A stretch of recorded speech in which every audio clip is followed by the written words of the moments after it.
Ivangeli likaLuka, isahluko sama-23 kanye nevesi lama-56 lifundeka kanje. Base bebuyela emuva, balungisa amakha namafutha, kepha ngeSabatha baphumula njengokomthetho. Siyakwamukela kumnikelo.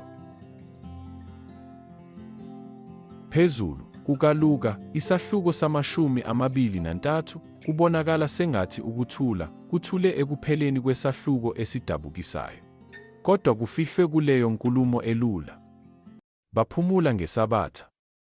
Isikhathi esijulile nesinamandla endabeni kaNkulunkulu yokuhlenga. Kwakungelona noma yiliphi iSabatha leli. Leli kwakuyiSabatha lokugcina lesivumelwano esidala. Ngosuku olungaphambili uJesu wayememeze, "Kufeziwe." Umsebenzi wakhe wokuhlenga wawusuphelile. Manje umhlaba wawubambe umoya. Abesifazane, abathembekile futhi bedabukile, babelandele uJesu esiphambanweni futhi ngemva kwalokho baya ethuneni. Balungisa ababengakwenza, kodwa lapho ilanga lishona phansi, bayeka. Balalela umthetho. Baphumula. Bedabukile, belindile, benethemba, mhlawumbe bedidekile. Babengazi ukuthi itshe ababekhathazeke ngalo laselisusiwe. Ukuphumula kwabo, nakuba babengakuqaphelanga, kwaphawula ukuphela kokusa okudala nokuthule kokusha. Leli Sabatha laliyibhuloho elisuka emthethweni liye emseni. Lisuka ethunzini liye entweni.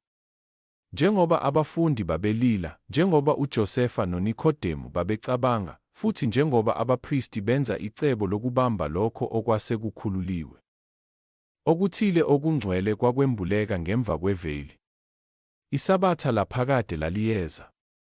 Icebo likaNkulunkulu alilibalanga, lalifike ngesikhathi.